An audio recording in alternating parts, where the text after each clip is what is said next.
In today's Everyday AI demonstration, I want to talk about ChatGPT's new image generator, and I'll show you how to find it in a second. If you've been following me for a while, you know that I am all about Claude these days. I think that Claude is a superior LLM. There are a number of reasons that I use Claude, and I'll actually show you one of the problems with ChatGPT, which is why I've switched to Claude. But in all things image generator, up until probably a few weeks ago, I would have said go with Gemini. Gemini's Nano Banana was fantastic, but this takes it to a whole other level.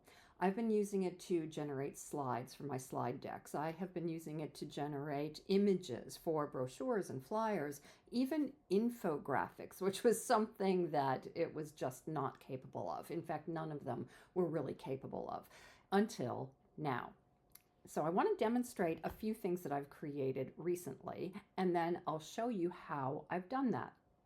This is the cover slide for one of the count them four demonstrations or presentations that I'm doing next week.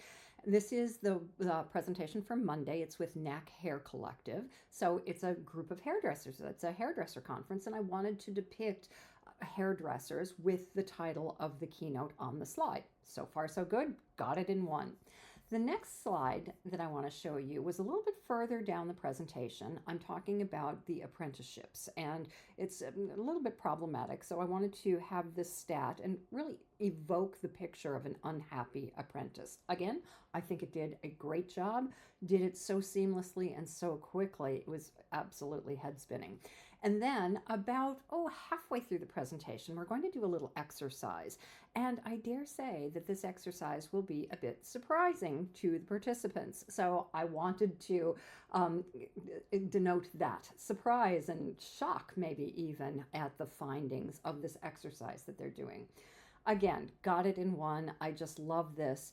It knows clearly there is a pattern, so it knows the fonts that I use and it knows the colors that I use. Well, how does it do that? I'll show you in a minute. Then I got a little bit more creative. The third presentation of next week is for CANS, the Chartered Accountants ANZ. And we are going to be talking about audit in the age of AI. And this is, again, the cover slide that it created. Just loved it. Chef's kiss on this one. Absolutely love this. So then I thought, I want to, every time I talk to accountants, I always tell the same story. Well, most of the time I tell the same story about my first day as an accountant at KPMG and how I almost got fired because I had to add up a very large stock take register, inventory register with a 10-key calculator and a tape. Yes, I'm showing my age. And then I had to run to the FedEx office. And the way I tell it, it's 7 o'clock or almost 7 o'clock. They close at 7. And I'm running down the cobble streets of Boston in high heels, racing for the FedEx office. And when I tell this story, I've never had slides to back it up. Well, recently I was with my sister and we were going through old pictures. And yes, that's me during my KPMG days. This is a picture, a live picture taken by my phone. So I took the picture of the phone, took the picture of the picture on the phone, and then fed that into ChatGPT. And I said, create, and I told the story in ChatGPT, and this is what it came up with. Love it. Absolutely love it. And then the running down the cobblestone streets of Boston, nailed it. Love it. In fact, I could, that's almost identical to the street that KPMG was actually on. The point of this story is that what it took me 8 hours to do, it now takes AI 8 seconds. And so it created this slide.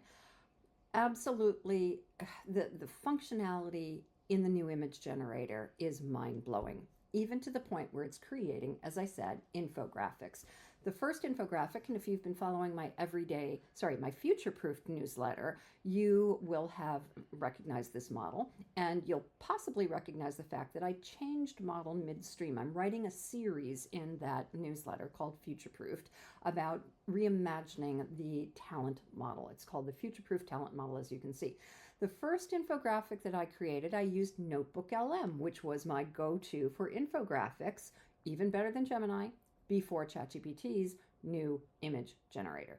So I fed in the prompts, and this is what it came up with. Again, it knows what my brand colors are. Well, how does it know? I'll show you. I created a project. This is my PowerPoint slides project. Yes, I developed Keynote, but we all still call them PowerPoint slides. So this is my slides project, and if you click on that, you see my instructions in here that tell it that it's a graphic designer, what my brand colors are, what the fonts that I use are, everything that it needs to know.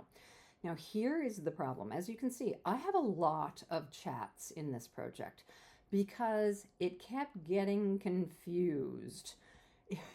I'll go back to the images and show you how it kept getting confused.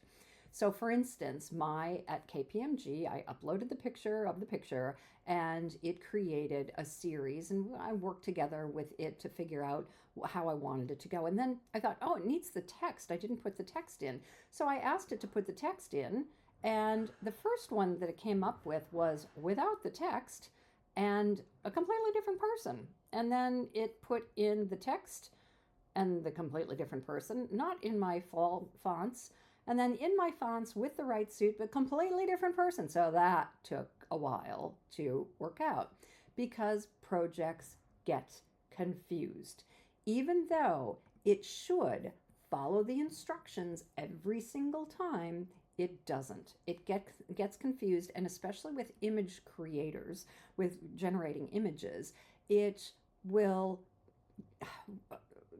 It won't understand if you want a new image, even if I say new image, new slide, or if it wants you to edit the previous one. So, word of warning, for every image that you generate, yes, you're going to have to start a new chat, even if it's in a project. But projects are handy because you can put the instructions in there. So how do you just use the image generator? Well, it's really important to click create an image when you do that, and then describe the image that you want. That puts it into the image generator without any using, as a fail-safe model. So give it a go. Let me know what you think of it. I think that it is pretty darn powerful, but I want to know what you think.